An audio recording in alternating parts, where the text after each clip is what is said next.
Hello and welcome to lecture number 3 of Persecution and Anthropology of Witch Hunts. And this week the lecture is entitled Magic, Witchcraft and Sorcery. I'm your lecturer, Dr Nick Herriman, anthropologist at Trobe University. In lecture 2, I described the discipline of anthropology in terms of its method and its approach. The method, you will recall, is participant observation, and the approach is comparison, holism, and relativism. Now, if we're going to go on and study the persecution of alleged witches and sorcerers, we first need to understand what we mean by witchcraft and sorcery. In this chapter, in this lecture I should say, I'm going to provide some basic ideas. In his famous ethnography, Argonauts, Malinowski describes many kinds of phenomena like the following institution. Another institution which illuminates the native ideas about food storage is Villamalia. Villamalia is performed over crops after harvest and at one or two other stages. This is intended to make the food last long. Before the storehouse is filled with yams, the practitioner places a special kind of heavy stone on the floor and recites a long spell. On the evening of the same day, after the food houses have been filled, he spits over them with medicated ginger root, and he performs a rite over all the roads entering into the village and over the central place. All this will make the food plentiful in that village and will make the supplies last long. Okay, so chanting a long spell and spitting on the food houses. Instead of refrigeration for the yams, you use this kind of spell. Is there an English term which we could use which would adequately translate this thing, Villamalia? Let's consider another piece by Cannon called Voodoo Death, in which he describes pointing the bone. A doctor recorded that a patient in north central Queensland of Australia believes a bone has been pointed at him. When this kind of thing happens, quotes, he will actually lie down to die. From time to time, the Indigenous people of Australia do die as a result of a bone being pointed at them. Such death may not be associated with any of the lethal injuries.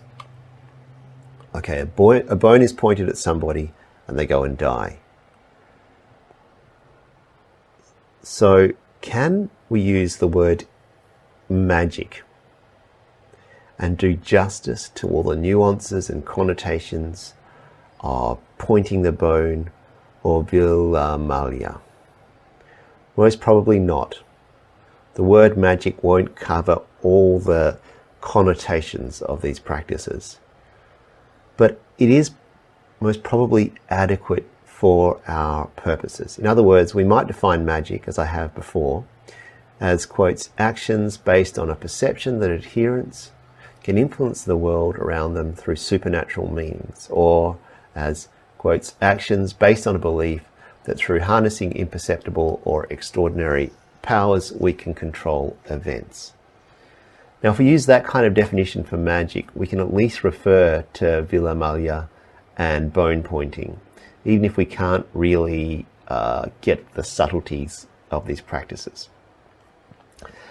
Now, even when we use magic like this, the first thing to say is it does not refer to exotic things. As I've already mentioned, I use magic every day. When I do something that brings me luck, for example, when I kiss the dice before I roll them, if I cross myself, I'll cross my fingers if I touch wood. I also take care of others when they sneeze by saying, bless you. I avoid walking under ladders and consider 13 to be a kind of taboo. I wouldn't, for example, get married on such a day. These are all acts of simple magic, trying to use supernatural means to control my fate and the world. So how are we going to explain this idea of magic? The first thing we might do is say that magic is concerned with the supernatural as opposed to the natural. We might say that natural causes are perceptible. We can perceive them using our senses or instruments. For example, we can see clouds gathering, and using a barometer we notice that the air pressure is falling, and thus we can perceive the cause of rain or the cause of a storm. Supernatural causes, by contrast, are imperceptible to the five senses. So we can see a rain dance or a prayer for rain, but we cannot see the forces which subsequently cause it to rain. And ordinarily, unless we have supernatural powers ourselves, neither the five senses nor any instruments can reliably capture this causal process. We can see a man say a spell over his yams, but we cannot see the force which helps preserve them. We can see a man point a bone, but we cannot see what causes the victim to die. On this basis, we might say that the magical is supernatural, not natural. But there are problems with making this distinction, unfortunately. In some societies, indeed, the distinction between natural and supernatural makes no sense. Weber criticizes the dichotomy on the grounds that sparks resulting from twirling wooden sticks are as much a magical effect as the rain evoked by the manipulations of a rainmaker. Hallowell writes that the concept of supernatural presupposes a concept of the natural. The latter is not present in Ojibwa, that is an indigenous American or Indian American group from around the Great Lakes, present in Ojibwa thought. Any concept of impersonal natural forces is totally foreign to Ojibwa thought. And another anthropologist, Tonkinson has found that in Vanuatu, for example, quotes, there appears to be no suggestion that sorcery works through the agency of powers other than those inhering in the natural order of the world. So at the very least, it seems like the dichotomy between natural and supernatural is etic, or at least culturally specific. And we might even question the idea of natural causation in our own society. Following the great philosopher David Hume, we could doubt whether we have ever seen one thing cause another thing. He argued that all we ever see is one thing following another with remarkable consistency. You clap your hands, they make a noise. But we've never actually seen clapping hands cause a noise. All we have seen is a rapid succession. Hands strike each other and then a noise emanates. And indeed, this challenge to our common sense understanding of the world was so profound that it took perhaps the greatest modern Western philosopher, Kant, to provide a possible answer. Well, there are definitely problems then between saying there's a natural and supernatural distinction in saying this. There's problems, but it still may be useful. Indeed, it can describe beliefs and practices in some subjects, for example, in some societies. For example, where I do field work, all informants actually perceived a clear metaphysical dualism between the natural, which they called between the supernatural, which they called supranatural, or go'ib, and the natural, which they called nyata. So magic and religion for them belong to the category of supranatural, or go'ib. So even in societies which do not recognize the distinction, we could use it as an etic, not an emic concept. And we could also, instead of using the criterion being supernatural for magic, we could just say extraordinary. So we might translate Villa Malia or rain making or bone pointing as an extraordinary power. So we can say then, in conclusion for this section, that magic is either supernatural or extraordinary power. And we'll have to say that with some reservation. Okay, If we say it's supernatural, then we have the next problem. How are we going to distinguish it for religion? For religion is also a set of practices and beliefs, typically, not always, typically devoted towards a supernatural power. If we think of the world religions, in particular Judaism, Christianity, Islam, Hinduism, and to a lesser extent Buddhism and Confucianism, all have some beliefs relating to what the supernatural as we have defined it. There are several points of distinction which we might use to distinguish magic from religion. The first point of comparison is immediate and long-term. Where supernatural beliefs and practices are aimed towards immediate or specific ends, the term magic might be used. For example, if I pluck the petals, he loves me not, he loves me not.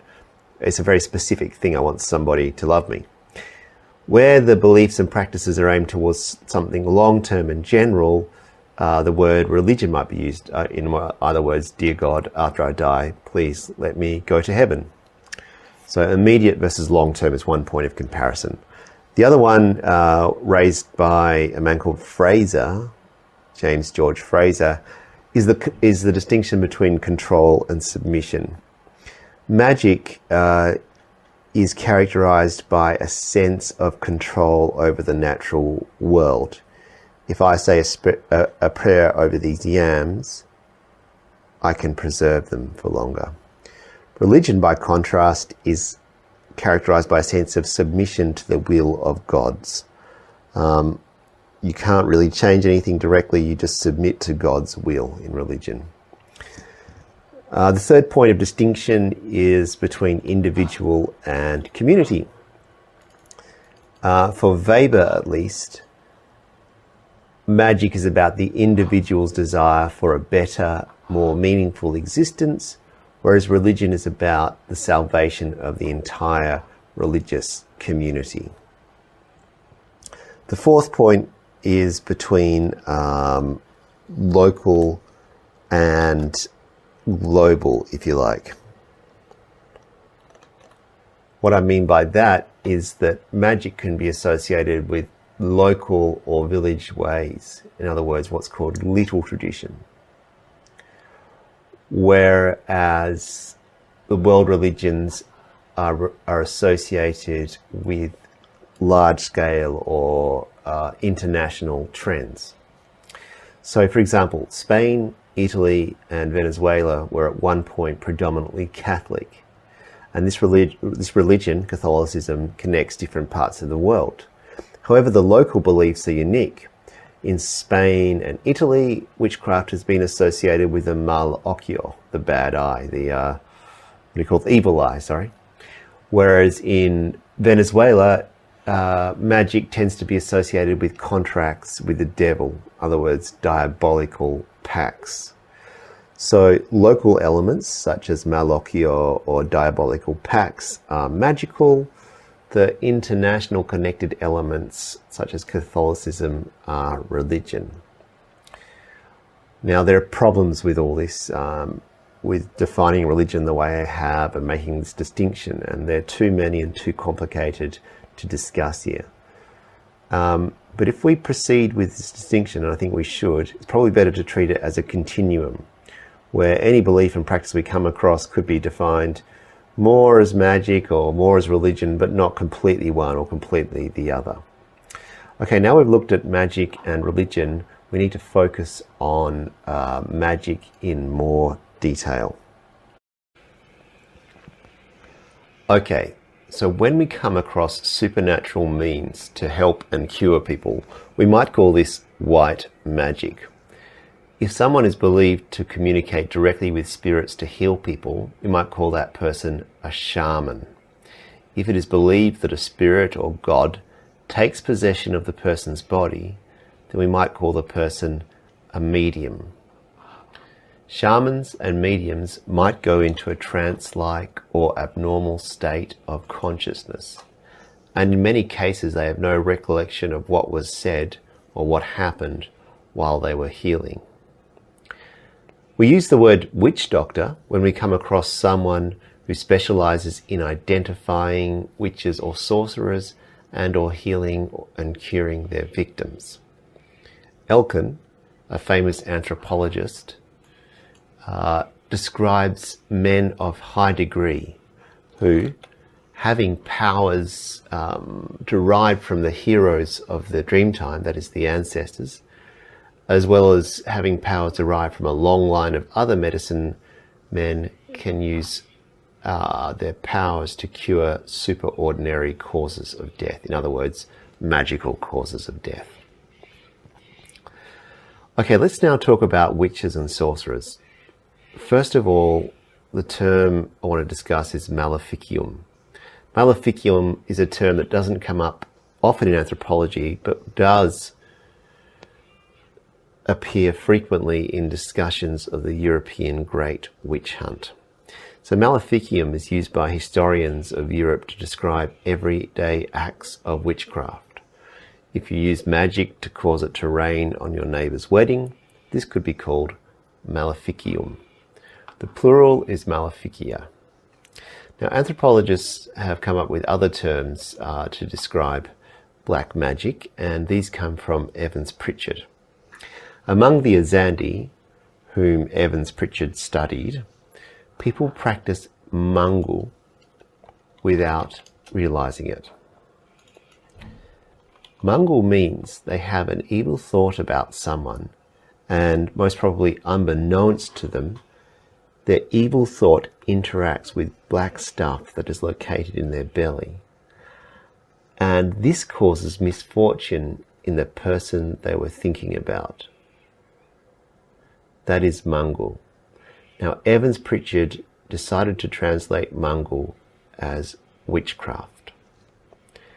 Following him, anthropologists also use the term witchcraft when they come across people who are believed to have an innate or natural ability to perform black magic. In Banyuwangi, local residents believe that some people perform sihir or nyuwa. This occurs when a person learns evil mantras, recites them, and then blows evil spells. The spells cause misfortune in their victim, particularly the fatal condition of an enlarged stomach. In this case, the person actively and consciously undertakes the black magic. Now, following Evans Pritchard, we tend to categorize cases like this as sorcery.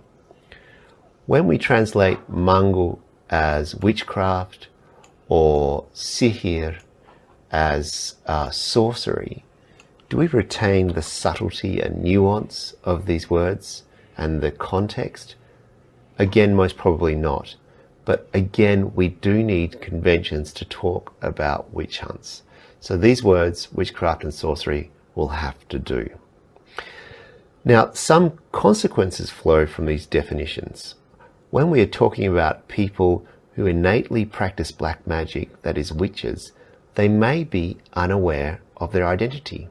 For example, it is thought that witches among the Azandi use their magic unintentionally. Bad thoughts, as I mentioned, interact with the evil substance in their stomach and cause misfortune in others. So as the Azandi see it, you're born with witchcraft and you may not even know you're a witch. You might not realize the harm your bad thoughts are causing because you are unaware you are a witch. By contrast, in Banyuwangi, as a sorcerer, you must learn the ability actively, it is believed. So it follows you would know if you were a sorcerer. So witches may not be aware of their identity, but sorcerers must know. Another consequence of the distinction between witch and sorcerer, which we can't go too far with, is that the witch harms through internal means. That is, the witch harms through something which resides in or adheres inside the body or inside the witch in some way. The sorcerer uses external means like books and spells and paraphernalia. There are problems with Evans Pritchard's distinction between witch and sorcerer. And the biggest one is a big one. The witches of the Great Witch Hunt, the victims of the Great Witch Hunt, we typically think of as not being born witches. Let me put that another way. The victims of the Great Witch Hunt were typically thought not to be born with black magic, but rather to have actively consorted with the devil to obtain their power. These people would thus, according to Evans Pritchard's stipulation, be sorcerers. Europe's Great Witch Hunt, using Evans Pritchard's terminology, should actually be the Great Sorcerer Hunt. I'm not going to suggest we rename it, so we'll just have to make an exception for early modern Europe and its Great Hunt. Aside from this huge exception, however, we can follow Evans Pritchard's definition of witch and sorcerer for ease of analysis. Even though the use of these terms has been critiqued, in the absence of a better terminology, they will be applied here.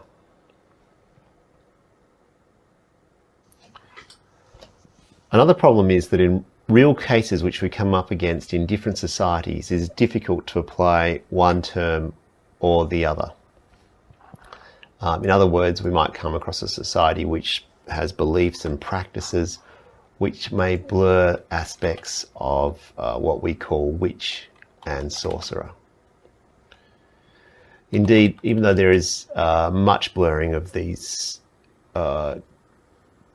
categories in real life, they're still useful for the purposes of studying attacks on people suspected of inflicting black magic. Another important point for our discussion is that sometimes witches and sorcerers self-identify. For example, leaders amongst the Kwanga of East Sepik, which is in Papua New Guinea, quotes, encourage rumours about their ability to perform maleficent, that is black, magic, to enhance their own prestige and intimidate potential rivals and dissidents. In other words, the leaders proudly proclaim they are sorcerers. Father Franco Zocca from the Melanesian Institute stated that in PNG, quotes, sometimes there are people that believe they are sorcerers because sorcerers are respected. Sometimes it's the only way of being respected in a society, by making other people believe that they could do harm to you. I think that should be, you could do harm to them. Anyway, so when people proclaim themselves to be a witch or a sorcerer in this way, we could say that they self-identify. When they self-identify, it could be for various reasons. It could be because they want to impress people but don't actually believe they're a sorcerer. Or they may sincerely believe that they are a witch and sorcerer. Or they may be forced to confess that they are a witch or sorcerer under torture. So people may also self-identify because they are forced to under duress or torture, etc. These are reasons why people might self-identify, but often witches and sorcerers who are accused as such do not self-identify. This is going to be important when we're considering the witch hunt, because it's fascinating that in many cases the witches did self-identify, although often this was under torture. Okay, now when you have witches or sorcerers who self-identify, another important distinction can be made. This is between active belief, what the witches themselves believe, and passive belief, what is believed about witches. So it might be that somebody sees himself as a witch, but thinks he didn't hurt the neighbour's cat. However, that's the active belief, but the neighbours believe that he did hurt the cat, and that's the passive belief. So often what the actual self-identifying practitioners think and what others think about them differs. Okay, in summary, in most societies, certain people are believed to have extraordinary or supernatural abilities. It is thought that they can cure illnesses, make rain, or cause misfortune through invisible or immaterial means. Such people might call on a spirit with whom they are familiar, a god, or even act without an intermediary. In some cases, people who are said to be witches or sorcerers self-identify. In other cases, they do not. These terms, such as sorcerer, witch, self-identify, magic, supernatural, religion, etc., are of limited use. Particularly when we're talking about magic, this is something that is often thought to be outside the range of normal expertise. So it's often not a settled category of thing. Nevertheless, we do need terms to proceed with the study, and there's the terms we'll use. Next lecture, we're going to look in more detail at contemporary witches, and then we're going to get straight into witch hunts after that. Thank you for listening, and I look forward to your company